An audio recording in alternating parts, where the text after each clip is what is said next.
They laughed when the lawyer read the will. Not politely, not under their breath. They actually laughed. Grayson Pruitt's 2 nephews, and the woman one of them had married, all sitting in a row in that wood-paneled office in Beaufort, South Carolina. Their chairs turned just slightly away from the man in the corner, like he was something unpleasant that had wandered in off the street. Which, in a sense, he had. Decker Holt sat with his hands on his knees, and his back straight the way the Corps had taught him, even though he hadn't been in the Corps in 11 years. And the only thing straight in his life right now was his spine. He was wearing a shirt he'd borrowed from the shelter on Marsh Street. It was a little too big in the shoulders and a little too short in the sleeves, and he was aware of it, the way you're aware of a pebble in your shoe, when you can't stop to take it off. Beside his chair, pressed against his left calf like a warm anchor, sat Bravo. Bravo was a 9-year-old German shepherd who had served 2 tours in Afghanistan attached to Naval Special Warfare Group 2, before a fragment caught him in the left haunch in Kandahar province and ended his career. He walked with a slight hitch in his back leg when the weather turned cold. He had 3 commendations and a scar that ran from his hip to his ribs, and he had not left Decker's side in 4 years, not once. Not even when Decker had spent 3 weeks on a park bench in Wilmington during the February that nearly finished them both. The lawyer, a soft man named Alderton, reading glasses on a chain, cleared his throat and read the relevant passage again. To Decker James Holt, formerly of Naval Special Warfare Development Group, I leave the entirety of Pelican Flat, including all structures thereon, all mineral rights, and all contents of the property, to be his outright and without condition. That was when the laughing happened. Pelican Flat, said the older nephew. His name was Stuart Pruitt, and he had the look of a man who'd never been told no by anyone who mattered. He left him Pelican Flat, that Marsh Island. Said the younger one, Curtis, shaking his head like this was the punchline he'd been waiting for. Grayson always did have a sense of humor, Stuart's wife said. Decker didn't say anything. He didn't know what Pelican Flat was. He barely knew who Grayson Pruitt was.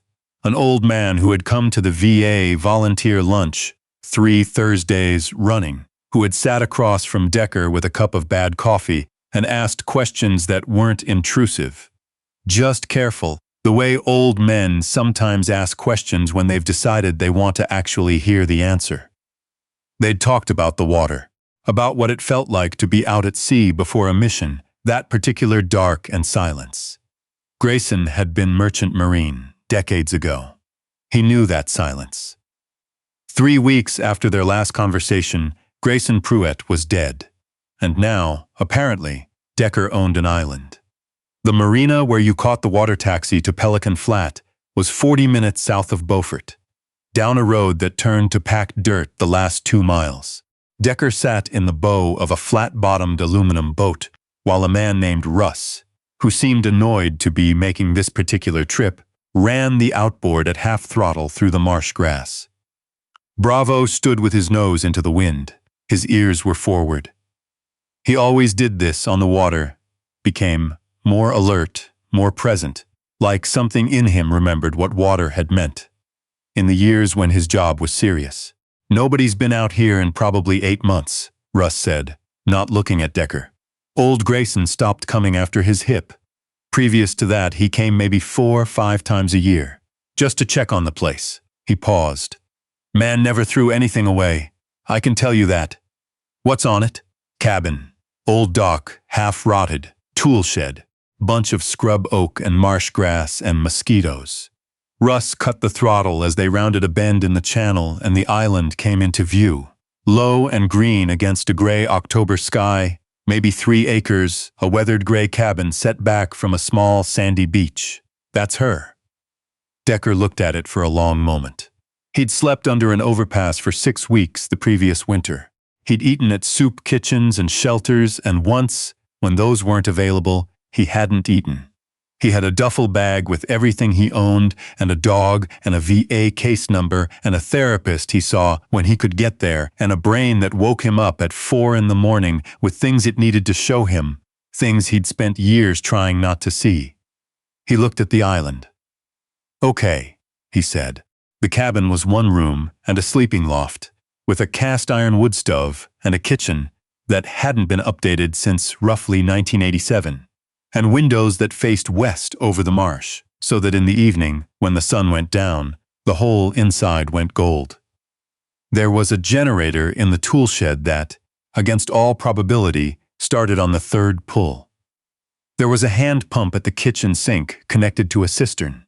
There were shelves of canned goods and paperback novels and mason jars, and the accumulated objects of a man who had lived a long time, and kept things because he believed things had value even when other people didn't see it.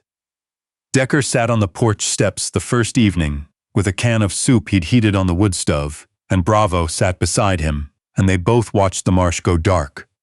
He felt. He didn't have a word for what he felt. Not happy, not safe exactly, but something adjacent to both of those things, something that had been missing long enough that he'd stopped expecting to find it. Bravo put his head on Decker's knee. "Yeah," Decker said. "I know." He found the first thing on the third day. Bravo had been ranging out that morning the way he did when there was no particular direction required of him. Nose to the ground, following whatever logic a dog follows, quartering back and forth across the higher ground at the center of the island. Decker was working on the dock, pulling the worst of the rotted planks, trying to get a sense of what was salvageable. He heard Bravo bark. Not the ordinary bark, the other one. The one that meant, "Come look at this," instead of "I found something interesting." Decker had learned that distinction in Kandahar, and he didn't ignore it. He found Bravo standing at the base of a large live oak at the island's center, nose pointed down at a specific patch of ground between two roots. The earth there looked different, slightly lower than the surrounding soil, the grass thinner, the way ground looks when it has been disturbed and then settled back down over time. Decker crouched and pressed his hand against it. "What'd you find?" "Bud?" Bravo sat. That was the signal he'd been trained to give. "Find the thing, alert, then sit." Decker went back to the cabin and got the short-handled spade he'd found in the tool shed. What he dug up, 2 feet down in a watertight military surplus ammo can, was a logbook. Oilcloth, wrapped, bound with a rubber band that crumbled when he touched it. The pages inside were dry. The handwriting was small and precise. Grayson's handwriting, he realized, though he'd only seen it once, on a birthday card someone had passed around at the VA lunch. He sat against the base of the oak tree and read it there, with Bravo pressed against his side and the marsh birds calling in the grass around them. It was not a diary. It was something more like a record. Dates, coordinates, vessel names, cargo manifests, going back 40 years. And woven through it, in passages that grew longer and more urgent toward the end, was the story of what Grayson Pruitt had seen. He'd been young then, first mate on a coastal freighter working the southeastern seaboard, mid-1980s. The details in the log were careful and specific. A shipping company called Heron Maritime out of Charleston, a pattern of cargo that didn't match its manifests. A route that deviated from the filed schedule by 4 to 6 hours 3 or 4 times a year, always on the same stretch of water. Always in the dark. Grayson had put it together slowly, the way cautious men put things together. He'd kept his mouth shut and kept his log. When he finally took what he had to the Coast Guard station in Beaufort, a junior officer, someone he thought he could trust. The meeting lasted 20 minutes and nothing happened. 3 weeks later, a man had come to see him. Not from the Coast Guard, just a man who knew Grayson's name and his shift schedule and the name of his daughter, who was 7 years old and attended elementary school on Meridian Street. Grayson had stopped talking. He'd left Merchant Marine the following year and bought a hardware store and built a life and never said another word to anyone about what he'd seen. But he'd kept the log. He'd buried it on the one piece of ground that was fully, legally, unambiguously his. "I don't know who reads this," the final entry said. "Maybe nobody does. Maybe I'm just an old man who couldn't let go of something that happened a long time ago when it might have mattered. But I know what I saw, and I know what was in that water that night. And I know that the men who were there that night became men with money and standing, and nobody ever asked them where it came from. If you found this, if you're reading this, then I trusted you with the one piece of the truth I managed to keep. Do with it what I couldn't." Decker sat there for a long time after he finished reading. Bravo hadn't moved. He wasn't naive about what this was. 11 years in naval special warfare had given him a very specific education in how the world worked when money and power and silence intersected. And it was not an education that encouraged optimism. Whatever Grayson had seen in those waters 40 years ago, whatever Heron Maritime had been running, there were people still alive who had reasons to prefer that it stayed buried. He also knew that an ammo can buried under a tree on a marsh island wasn't nothing. Grayson had been a careful man. A careful man didn't keep meticulous records over 4 decades and then leave them to chance. He'd chosen Decker for a reason. Decker turned that over in his mind the way you turn over a rock to see what's under it. He'd been a stranger. A broken-down veteran eating bad soup at a VA lunch. No family to threaten. No career to ruin. No reputation to protect. No address anyone could find. What Grayson had left him wasn't just land. He'd left him a person that the wrong people couldn't reach. The boat came on a Tuesday. Decker heard it before he saw it. An outboard running faster than necessary for the shallow water, coming down the main channel in the mid-afternoon. He was splitting wood behind the cabin, and he set down the maul and went still, the way he'd learned to go still when something didn't sound right. Bravo came around the corner of the cabin. His ears were up and forward, and he had his working posture on. Weight forward, head slightly lower than his shoulders. He'd had that posture in Kandahar, too. 2 men in a Carolina skiff. They tied up at the dock. Decker's dock, the dock he'd spent a week repairing, without asking. One of them was heavyset, in his 50s, with the particular ease of a man who'd always had people step out of his way. The other was younger and said nothing, and kept glancing at Bravo with an expression that was trying to be unimpressed. The heavyset man's name was Connolly. He didn't offer a last name. "Hell of a place to set up housekeeping," Connolly said, looking at the cabin. "It's mine," Decker said. "Sure it is. Grayson left it to you, I heard." Connolly smiled. It was a professional smile, the kind that didn't involve the eyes. Funny thing to leave somebody. Marsh Island in the middle of nowhere. Unless there was something particular about it. I like the quiet. I imagine you do. Man in your situation. Quiet's probably hard to come by. He paused. You were Dev Grew, weren't you? Before. Decker didn't answer. Seen your service record. You're no dummy. So you probably understand that sometimes the right call isn't the obvious one. Sometimes the smart move is to take what's in front of you and leave everything else alone. Connolly reached into his jacket. Decker's weight shifted slightly, just slightly, and produced an envelope. Set it on the dock rail. That's $40,000. Quitclaim deed paperwork's already drawn up. You sign, you take the money, you're set for a couple years at least. Man like you, living like you've been living, $40,000 is a long way from nothing. Bravo growled, low, from the chest. The sound a dam makes before it breaks. Tell your dog to relax, the younger man said. He's relaxed, Decker said. That's not what relaxed sounds like. Connolly looked at Bravo for a long moment. Then he looked back at Decker. Something in his professional pleasantness had shifted, very slightly, to something else. Think about it, he said. We'll come back in a few days. That night, Decker sat at Grayson's kitchen table with the logbook open in front of him and a cup of coffee going cold at his elbow and thought about $40,000. He thought about what $40,000 looked like from a park bench in February. He thought about Bravo's hip in cold weather, and the shelter on Marsh Street, and the 4 in the morning things his brain liked to show him. He thought about how tired he was, and how long he'd been tired, and how $40,000 could buy a person a pause from that kind of tired.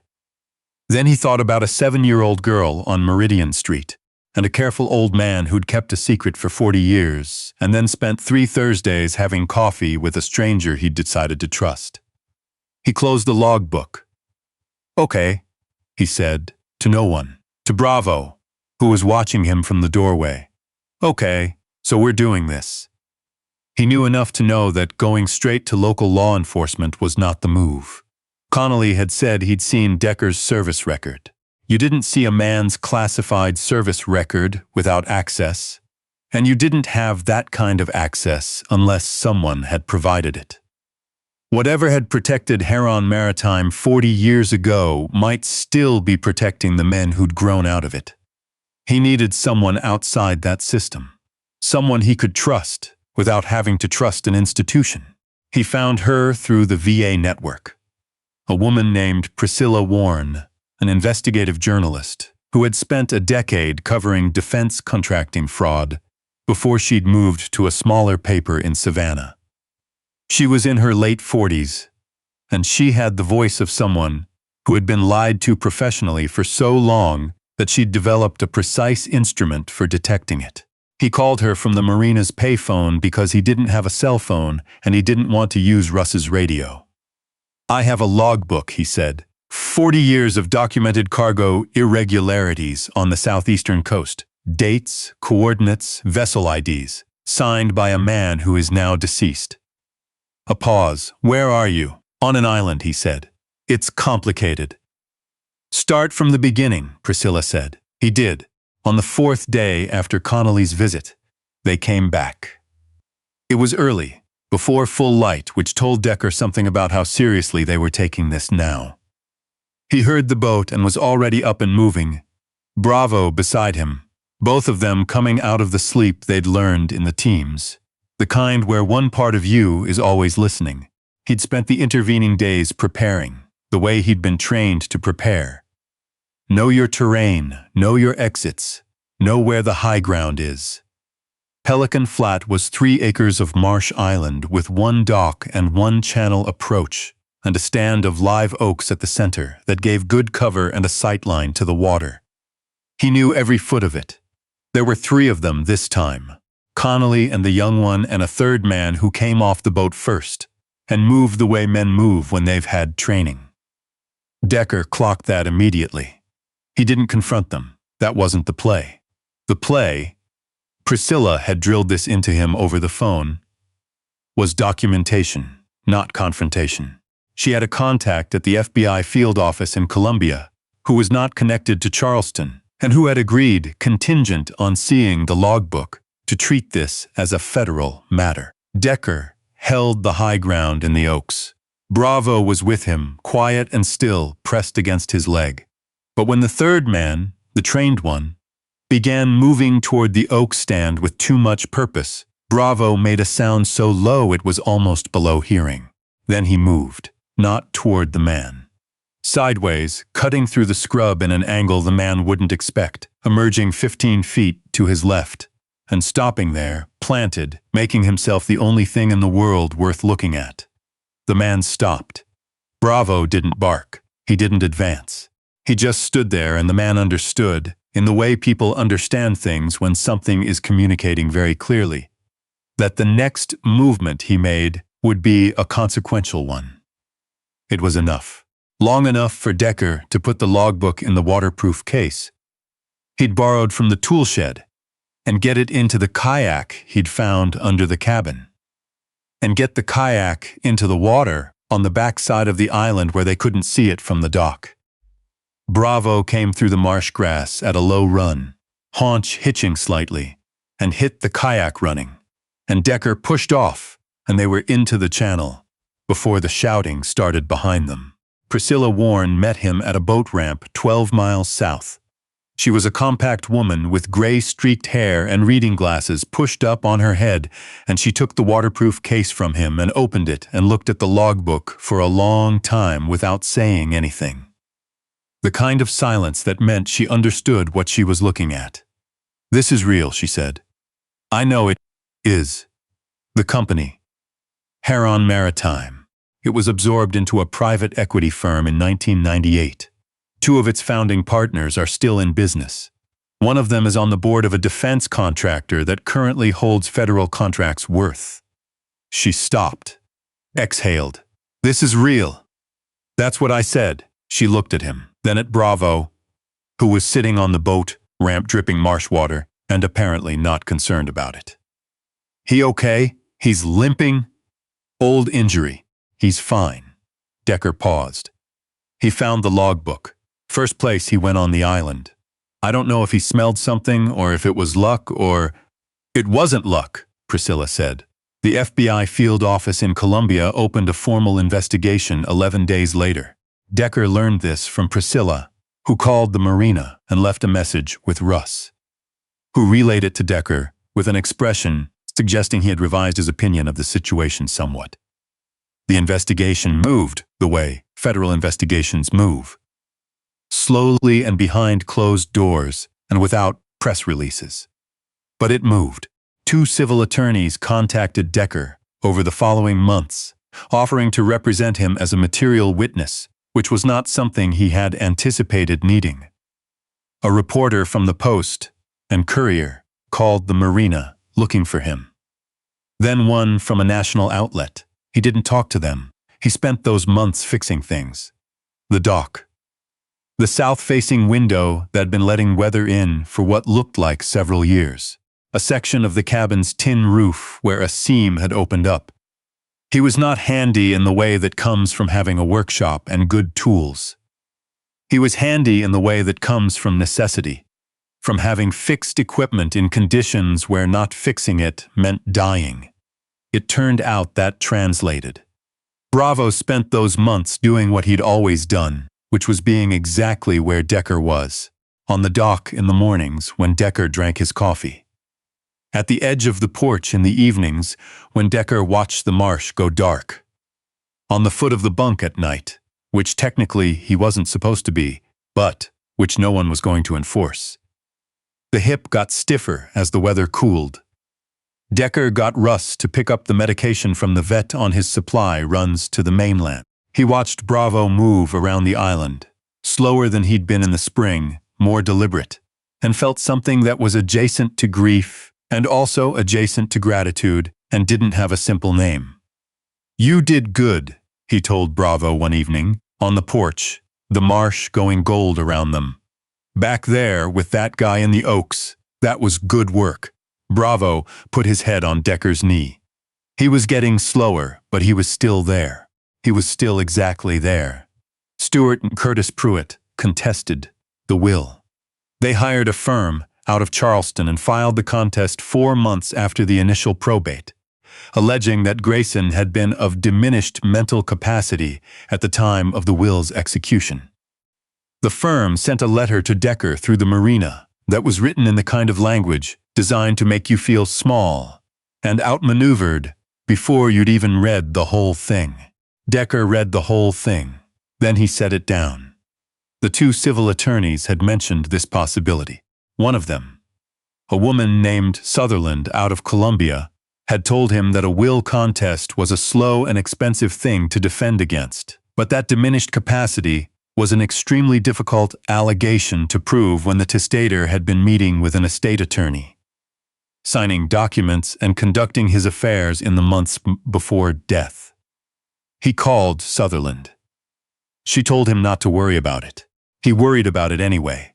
The way you worry about things you can't control. But he kept working on the cabin, and he kept watching the marsh, and he kept his hand on Bravo's back when the nights got long, and the worry didn't eat him the way worry used to eat him back in the years before the island. The contest was dismissed 8 months later. Priscilla called in February of the following year. Russ handed the phone over the marina counter with a look that said he'd started taking this seriously a while ago. "Two of the former Heron principals have been indicted," she said. "Federal charges: smuggling, conspiracy, obstruction. There are apparently other witnesses, people who'd been sitting on things for a long time and needed someone to go first."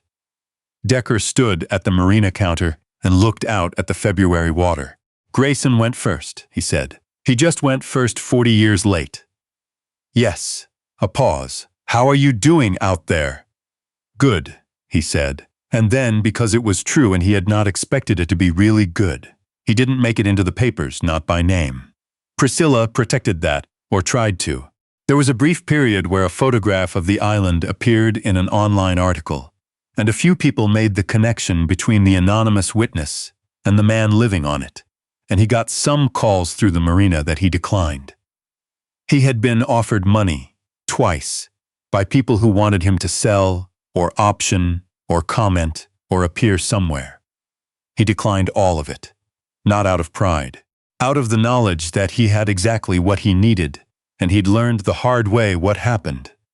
When you traded what you needed for what sounded good, what he had was 3 acres of Marsh Island, and a wood stove that heated the cabin in under 20 minutes, and a dock that no longer tried to drop him into the water, and a porch where the sunset came in long and gold every evening, and pressed against his left leg, a 9-year-old German shepherd with a hitching hip, and 3 commendations, and an instinct for finding the things that mattered.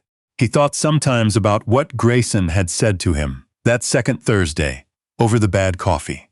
A man needs something to come back to. That was what Grayson had said. Even if he doesn't know yet what that thing is. He hadn't known then. He was starting to know now. Bravo found one more thing.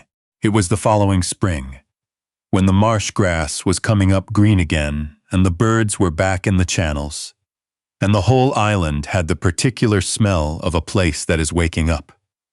Decker was patching the tool shed roof when Bravo appeared at the base of the ladder, which was his signal that Decker was needed somewhere. He found what Bravo led him to tucked into the eave of the cabin where it joined the chimney, a small tin box, the kind for tea or hard candy, wrapped in electrical tape against the weather. Inside was a photograph, faded and soft at the edges.